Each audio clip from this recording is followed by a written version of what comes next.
Hello world! This is a little ditty today on a beautiful day in Alameda about, first of all, this is one beautiful day in Alameda, and our trees are in the mix between starting to change their fall colors and looking and really liking this weather. Some of them are still just fleshing out all to be.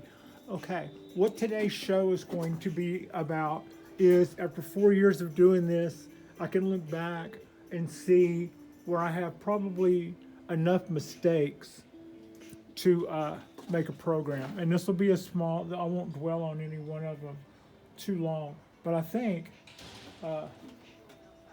you learn more from your losses than you do your wins. And that's not just me, that's everybody. But I can look back going in that I had some ideas that were right. I had some ideas that would prove insightful later, and I had some ideas that were just plain wrong. So we're just gonna do a little bit about that, and I hope I don't forget too much. But I think if I go tree by tree rather quickly, that you'll see where you won't have to wait too long for the part that'll be helpful to you. Cork bark oak. Here recently, the last couple of episodes, in fact, have been about the amount of leaves, dieback that I have, the powdery mildew that I've been having, the countermeasures that I've been taking for that powdery mildew, and how they've turned out, all of those things. And what I've done now is bring the tree from over there to right here. I put it here when here is not in the middle of a YouTube video I'm shooting, and it gets excellent light from there, but it's out of the direct sun. The pot doesn't get super hot. I don't have to worry as much about the transfer of water. I can keep the root ball misted. Also, my countermeasure to get rid of the powdery mildew was neem, and I've been a big advocate of neem, to my way of thinking, possibly too long, because when it comes to my oaks, it usually is the countermeasure when it comes to neem that probably knocks out as many leaves after the fact.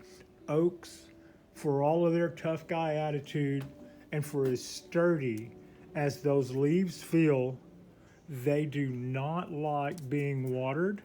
They do not like, and I was told a long time ago, a couple of years ago, when there was a lot of construction going on here, I would just kind of douse the tree with water when I was watering it, just to try to, see how they like that, keep their little leaves going. Well, if you want to do something like that and wipe them off, you can. That's probably not a bad way to go, but time consuming and really.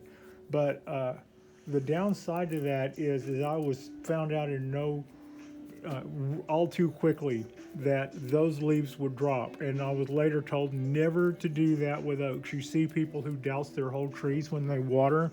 I don't think I see them do that with oaks, but for what that doesn't cause problems. The wet leaves plus the sun. So whenever I see powdery mildew, Pat thinks that neem is the exception to getting your leaves wet, and it's not. It is exactly the same thing. It burns the leaves to have them be wet in sunlight. It wrecks them.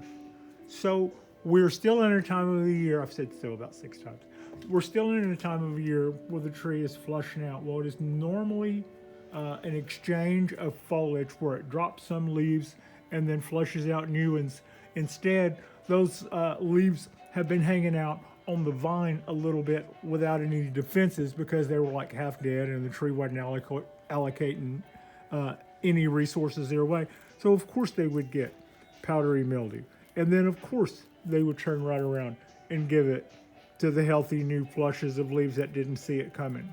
So then my coming along and spraying that with neem might affect the powdery mildew, but it also just increased the amount of leaf damage. So where I have it now is where I have it now, or where I really have it now, is going to help us keep all of the little foliage. I'm going to stop spraying the neem to it because I don't have to worry about the powdery mildew at the moment.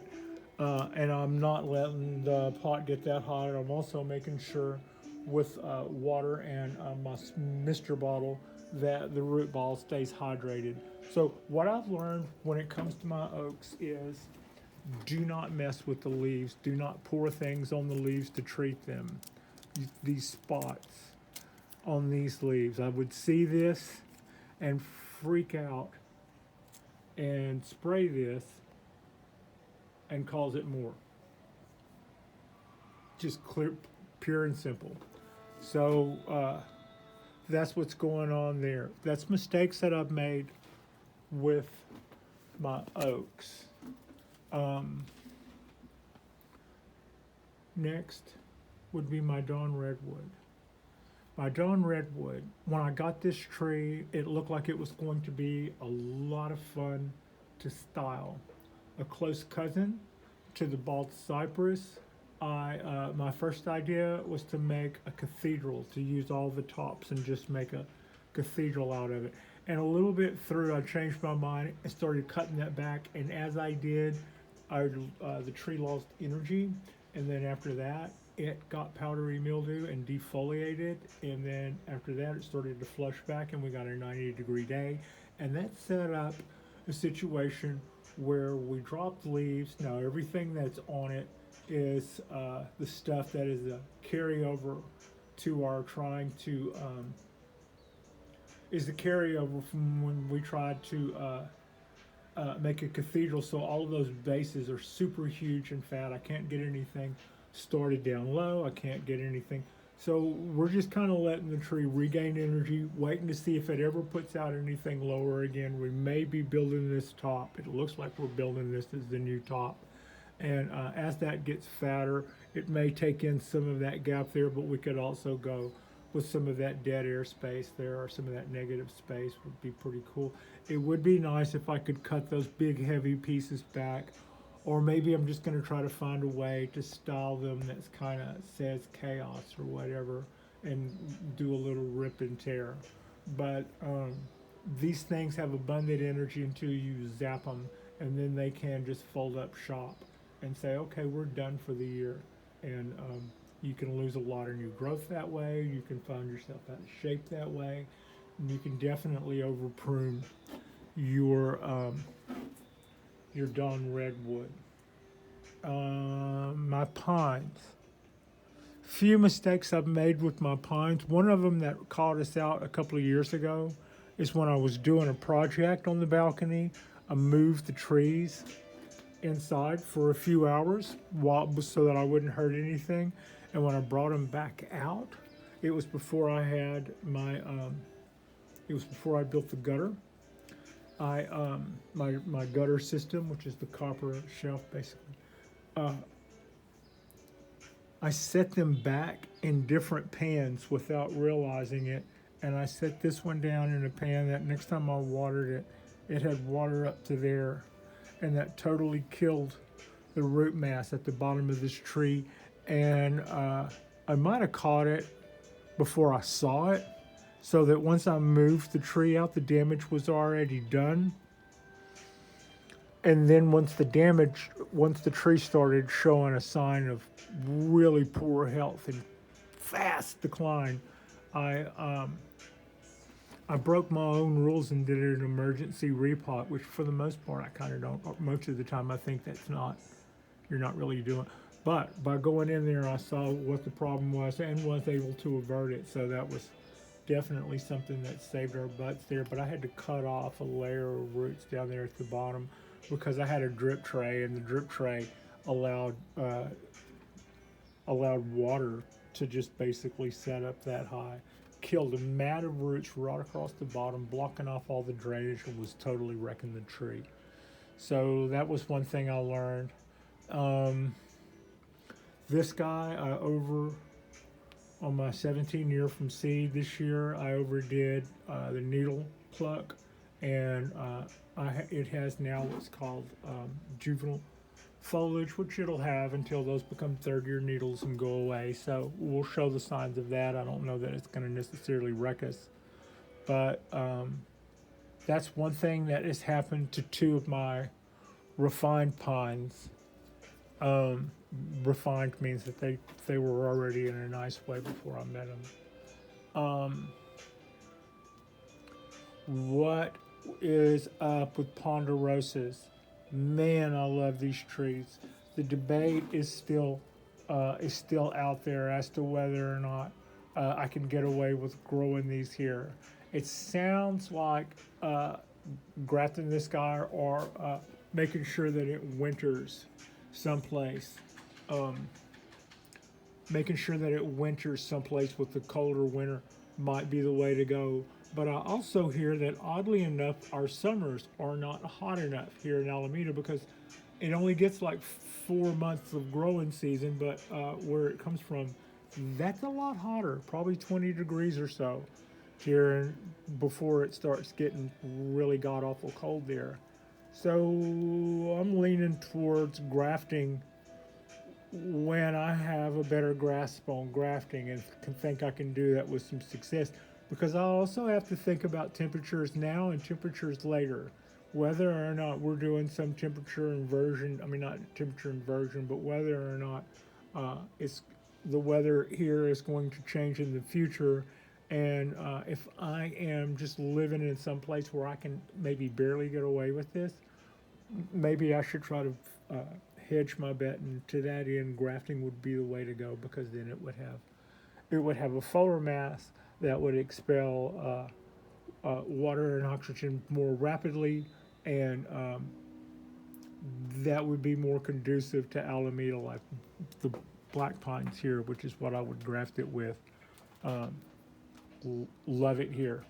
So also I broke a rule when I bought this and when I bought these. When I started, one of my first rules was, as a beginner, was look around you. If you're sitting at a red light somewhere in the outskirts of town, look at what grows naturally. Look at what grows when a vacant lot is allowed to, see what takes over first. See what lives in old growth, lots that haven't been forested in the last 50 years. Maybe get a glimpse of what does well in where you live, and that will be something that you should have a little advantage to when it comes to bonsai. This is not that. I've also broken that rule when it came to Mugo pines, and I lost one of those. So far, I have lost a ponderosa that meant a lot to me, and there were so many mistakes with that tree. From the shipping, it took longer to ship. It was probably in a bad way then, and we had a couple of 90-degree days that seemed to that I felt like the tree was trying to bounce back from. And then we got into one of the wettest winters we've ever had, and before all of that was done, the tree was gone. Just like pick any 3 of those things. Other mistakes with the pines, you can see on anything that I've done work to, these guys are big and klutzy at times. When you see damage like this is me or somebody banging around in here. When you see damage like this, I don't know if it's reading, but that's and when you see needles bent over like this is me not coming in from the bottom, but reaching down into the tree and spiking those needles over, snapping them. And sometimes they don't look bad for a long while afterwards, but then they do later. Whenever they finally lose all of that, some of their youth and resilience, the mistakes you've made starts to show up in your needles. I'm trying to get better about that. Also, I have a long way to go when it comes to getting better at. I do have big hands, so that will help me when it comes to bending big trees, but that will hurt me when it comes time to try to get into delicate type places. Um, yeah. So that is something that I have to worry about. Now to my thing on this, it'll probably show more of that type of damage later on in the fall, uh, because I did a lot of reshaping to this tree in the last couple of months. Like when it came out of the box, it had kind of been folded up to fit the box. So with that in mind, uh, it was a lot that had already happened, possibly before I got here. But of I'm definitely capable of bending and torquing out some needles, and you can see it. You can see signs of that on my little ones. That's copper wire. That's not. But here you can see the ends. Some of those little brown ends are where I broke the rule and cut the needles, and some of those needles that you can see there that are yellow, or where Pat mishandled them and didn't reach from underneath. That little yellow in there says that it's still a little bit overwatered. Not all of them are, though. I've been trying to get closer, but I still a lot of times will water at the same time. So if most are ready, but not all, the one that wasn't ready might get watered too much. Here's another good example. I don't have a lot of bung needles on this pine, but that's a couple. That's from mishandling. That guy is from mishandling. You see, once they get out of reach, for me, you also tend to see less of that damage. Some spent needles. So that's what I've learned about, being a little too handsy. Also, I've got trees in here too tight together. I try to reach over here and be nice to this one, but I backhand the other tree and boink its needle. That's probably how I do the most damage, is by reaching for one thing and kind of backhanding something else without realizing it. Watering, it's easy to overwater. It's way easier to kill a tree by underwatering on a really hot day, but it takes longer to overwater one to death. Both are not good. My bald cypresses, in the beginning, I would have so much fun styling these things like big trees.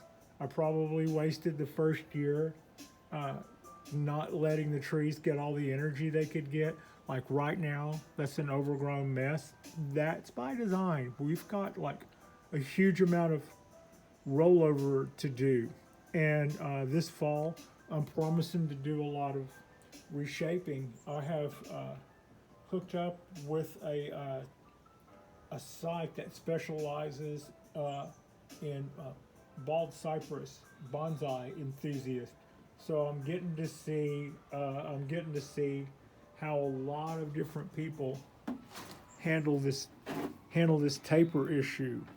Uh, some would go right down the middle of one of these one of these cuts with a chainsaw or some like thing, and just do a big carve and bring it down some and make the tree roll over. That seems to work well. I saw somebody else take a chainsaw and go from here and make a wedge cut out to there, and from here and make a wedge cut out to there.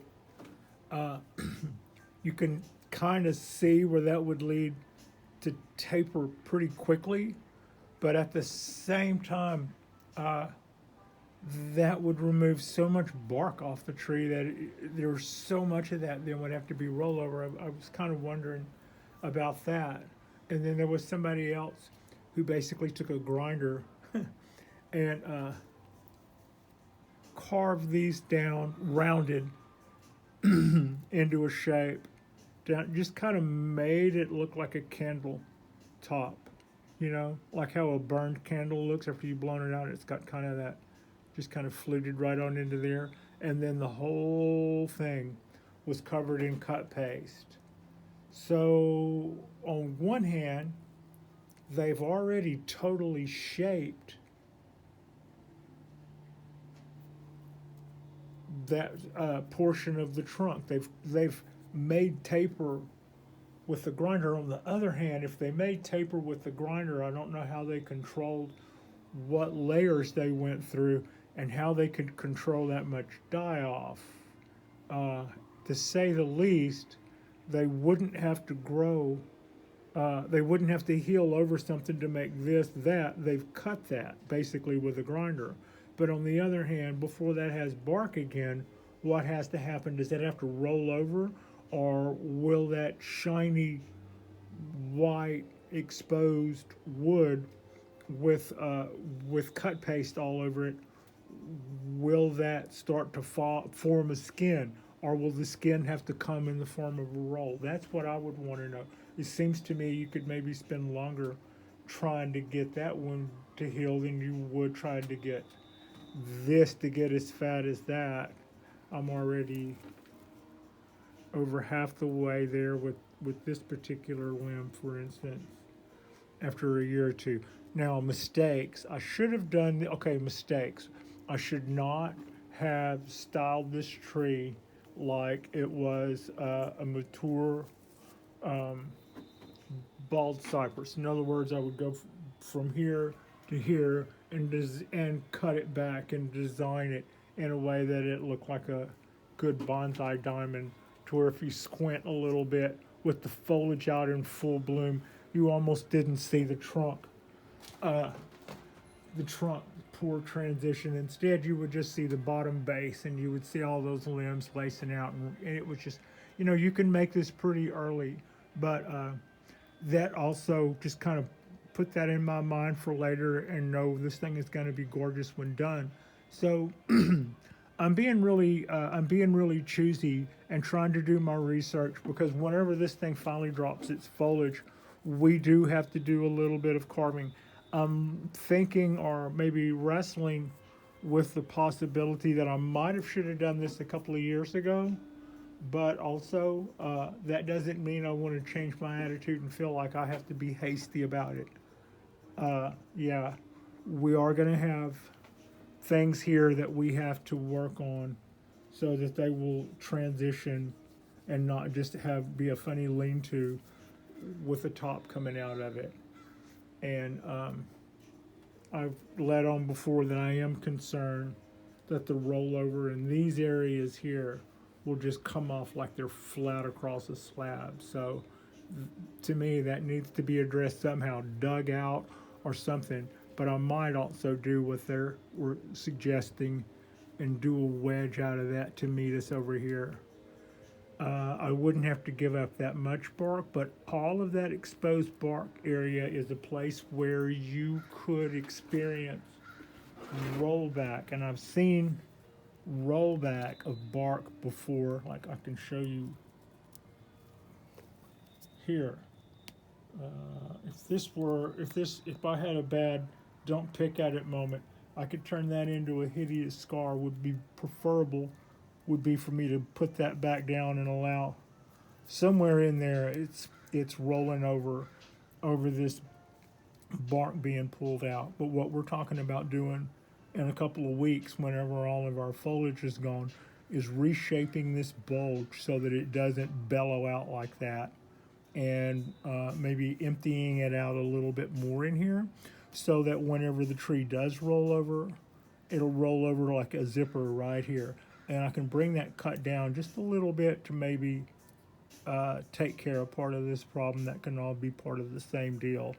But I would worry about something. I have seen trees where people have pulled those down, and then this part of the tree dies back. I would worry about that. I would worry about that on making some of those cuts, or some of those cuts where it's like, can you remove all of those? Can you remove all of those layers and not kill the vein? So that would be my, or I guess they're not. Maybe they have, like if you spiraled that out, maybe you have, that, where's your hand, that much of the vein or something, but that just doesn't seem like a lot to funnel everything through. Maybe the point is also could be to funnel it through, but in the spring, I mean, in a couple of weeks, we are going to do a little shaping work in here, and I will have some decisions to make as to just how much and what angle I'm I'm gonna go there. It would probably, yeah, I might reach out to a few folks who I know and have been here and done that. It would not be a bad time to seek the advice of those who have been here before me. I dare say elders because I'm probably older than some of the people whose opinions on this I absolutely value. So yeah, we are going to don't get into much hurry about how you start trimming and trying to shape your bald cypress trees whenever you have big taper issues to overcome on your trunks. Allow those things to flush out and give all the energy, all the sap, all the sugar, all the starches, all the movement, all the all the stuff traveling back and forth. That will roll over your scars. That will create taper. That will do all of that other stuff that you're looking to do. And then come fall, when it all turns red, enjoy that. And then after that, when it starts looking ratty, dink it all off. You just touch it and it comes off. And then after that, we are going to have to make selections on our branches, and we're going to have to make selections on our on what we're going to let ramify, and we're going to then, with some of the stuff cleared out of our way, get in there with our saws and get busy. Or maybe grinders. I may not even use the chainsaw. It's an option. I think that's covered most of it. The same issues that I've had before with the oak, I've sort of had with the maples. They get powdery mildew real easy. They also don't seem to like the countermeasures. That forest is particularly hard for me to water because I have to reach over it, which means keeping the water off the leaves and stuff when it's a forest is especially tricky. And you see the leaves tend to do fine where they get fine, direct, good sun, and they tend to get crinkly and look bad where they don't, where the water stays on them and causes little issues like this. Also, that doesn't happen in spring. That happens more in fall, which is kind of an indication that what they will put up with out of me in spring, they're kind of sick of by the time we get to this time of the year. Okay, fine. Just don't go anywhere. That's our maple forest. I haven't made a lot of mistakes with those. One mistake I made with that was I started with trees that were all the same size. They were all like 19 clones that or 19 seedlings that were from the same batch that I started off with. What I did right, I think, is they're Codahimes, which means they should have really, really, really tiny leaves, and I think that will be beneficiary next time I go in there and start cleaning that up and stuff. We could make that look a little better. These are all of our little pines that we've been bending and folding on, and you can see the sort of damage on these guys. It's like the more I love the more I love a tree, sometimes the more where you see I've been banging it around. And this guy has some of that, and every one of them has some of that. This is another one of the trees that I probably thin the needles way too much on, and it's coming back slowly but surely, but it's doing nice. We're making a lot of stuff here. That guy looks a little overwatered. I could probably back off on it. But for the most part, I'll pull up into my weekend, and I'll look at everybody and see what I can do to help over the next 2 days, and see whether or not what I've done over the last 5 days has been helping or hurting. And usually if something's got a little bit of yellow in the inside, I can make that go away by the time I go back in on Monday. All right. Let's see. Also, when I first got into bonsai as a child, I saw people working with chopsticks in the soil, and because I was only had a couple of books from the local library, this was before the internet was invented, I thought they were packing the soil in. I thought that's how you can find the roots, just by absolutely taking a post, and so that was how easy it is to get things wrong going in. Like and subscribe if you guys haven't already. I'll do another drop tonight because it's our weekend and that's what we do. We'll do Saturday night at Frida's. Not sure what we're going to do yet, but I just thought that with this being a learning exercise in the making is the way this has kind of always been. I hang on to information like a sponge. I also do trial and error. And sometimes I pretty much try to always say that this is something that I learned from so-and-so and I believe this works. Or this is me making a jump to see if this works, like ponderosas. So then I buy 10 ponderosas. We're seeing if that works. Or taking tiny little seedlings, and putting them in bonsai pots and turning them into little circus animals to see if that works.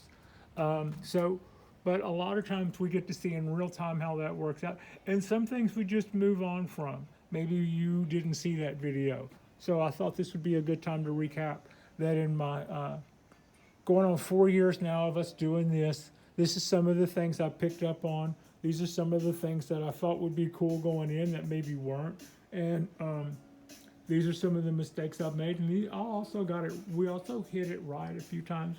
For the most part, we have a lot of our trees on the right side of town. Oh, I can follow up with one more thing. When I bought this literati Japanese black pine in auction, and when I bought this tree, those buds, those clusters were way smaller and a lot waspier. Like there was just one each on every end. And I had just decandled my trees, and I was looking close at this tree, and a couple of things. One, it looked yellow to me under the fluorescent light there in this house. I thought that it was maybe a white pine for a second. And two, I couldn't see where the candles had been done. I couldn't see where they had cut or healed over or had ever been there. And I was curious about that, and I still don't know about that. So this year, late in the year, after I'd already done all of my candles, I cut the candles on this tree and then worried about it all year as to whether or not that was the right thing to do or not. Still not sure whether or not that had been done twice and it just had been done early, so I didn't see it, or whether or not they hadn't been done and maybe shouldn't have been done. So this year I didn't do the candles. And now the tree looks really healthy, the tree looks really happy. I've got all of our little tips, most of them are wired and doing exactly what we want them to do. The tree is also back budding nicely, and those needles are so freaking long. So I would say, what did I learn there? Background information. I probably should have went to the guy. People at the auction knew where this tree came from. I still don't. I should have went and had a little powwow with when was the last time this happened, when was the last, that tag there says when it was repotted, doesn't give other information like that. So that's kind of something I didn't, maybe the exchange of information there, information is power, and I kind of went a little powerless into that. All right. Like and subscribe if you guys haven't already. Like I said earlier, our next drop will be tonight when we go into Frida's place and do something cool. I just thought this was a nice little quick rundown of things that have cost me leaves or branches or trees. I could have probably added don't buy trees that you got to ship in the middle of the summer. But yeah. Like and subscribe if you guys haven't already. We are climbing our numbers a little bit more rapidly these days, but we will still continue to do this just like we've always done it a little bit. Thank you so much for watching.